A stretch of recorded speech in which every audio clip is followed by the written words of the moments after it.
हमारे व्यस्त जीवन में ईश्वर की आवाज। जो ईश्वर का है उसे आप ईश्वर को दें। आप एक क्षण मौन होकर प्रभु में शांति का अनुभव करें। पास्का का 6वां सप्ताह बृहस्पतिवार 13 मई 2021। पहला पाठ प्रेरित चरित अध्याय 18 पद संख्याएं 1 से 8 तक और संत योहन का सुसमाचार अध्याय 16 पद संख्याएं 16 से 20 तक। उपदेशक ग्रंथ के अध्याय 3 में संसार की क्षणभंगुरता और असारता को लेकर एक बड़ी महत्वपूर्ण बात कही गई है।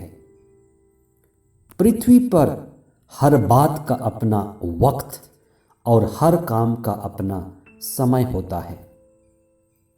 प्रसव करने का समय और मरने का समय, रोने का समय और हंसने का समय, गिरने का समय और उठने का समय।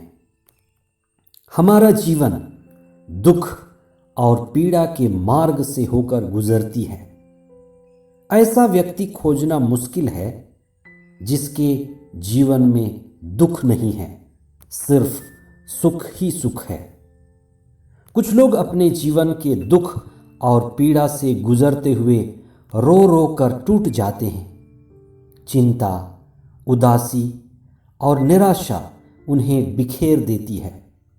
लेकिन बहुत लोग ऐसे भी आपको मिलेंगे जो दुख, तकलीफ और पीड़ा में विश्वास के साथ मजबूत दीवार की तरह खड़े रहते हैं। उनका ईश्वर पर श्रद्धा है और प्रार्थनामय जीवन द्वारा विपरीत परिस्थिति में और जिंदगी के तूफान में लड़कर वे अपने जीवन में निखर जाते हैं। इसीलिए कहा जाता है, दुख में कुछ लोग बिखर जाते हैं, पर जो ईश्वर के संग खड़े रहते हैं वे निखर जाते हैं। क्या आप अपने जीवन के निरंतर बदलाव और बहाव के परिवर्तन को देख पा रहे हैं? आज आप चिंतन करें कि दुख और सुख हमारे जीवन में पहिए की तरह घूम रहे हैं और मैं अपने जीवन के इस उतार चढ़ाव के रहस्य को कितना समझ पा रहा हूं। इसीलिए ईसा ने अपने शिष्यों को जीवन के कठिन क्षणों में मजबूती के साथ खड़े रहने के लिए उनको तैयार किया। सुसमाचार के मुख्य अंश। ईसा ने अपने शिष्यों से कहा, मैं पिता के पास जा रहा हूं और तुम लोगों से यह कहता हूं, तुम लोग रोओगे और विलाप करोगे, परंतु संसार आनंद मनाएगा। तुम शोक करोगे, लेकिन तुम्हारा शोक आनंद में बदल जाएगा।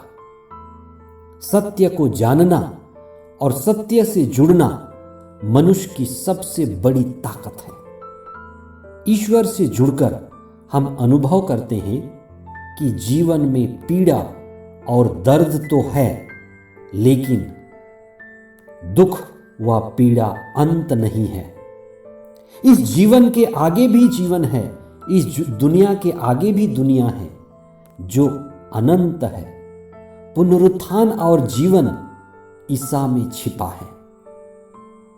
एक मां अपने बच्चे को जन्म देते वक्त कितनी असहाय पीड़ा झेलती है, लेकिन एक नन्हे शिशु को जन्म देते ही सबसे पहले मां को शिशु का चेहरा दिखाया जाता है। नवजात के चेहरे को देखते ही मां की सारी पीड़ा गायब हो जाती है।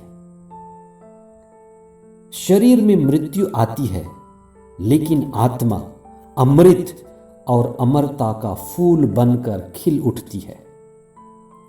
संत पौलुस को अपने ही यहूदी भाइयों ने अस्वीकार किया, जिसका उससे बड़ा दुख हुआ, लेकिन दूसरों ने, गैर यहूदियों ने संत पौलुस को स्वीकारा, उनकी शिक्षा को अपनाया।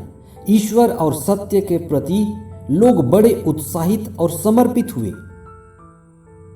देखिए, जीवन दुख और सुख, इन दो धाराओं के बीच हमेशा बहती है। जीवन के इन दोनों धाराओं को ईश्वर की ओर लगातार दिशा देना ही आध्यात्म है। आइए आज हम विशेष प्रार्थना करें। हे प्रभु ईश्वर, हमारी दुर्बलता, दुख और पीड़ा में आप ही हमारे सहायक हैं। हमारे दुखी और पीड़ित भाई बहनों को दुख झेलने की ताकत प्रदान कीजिए। उनके दर्द में उनके साथ रहिए और उन्हें कभी मत छोड़िए। हमारे कमजोर विश्वास को मजबूत कीजिए और हमें हर दिन प्रार्थना द्वारा अपने जीवन को संचालित करने के लिए सिखाइए। पवित्र आत्मा हम पर उतर आइए।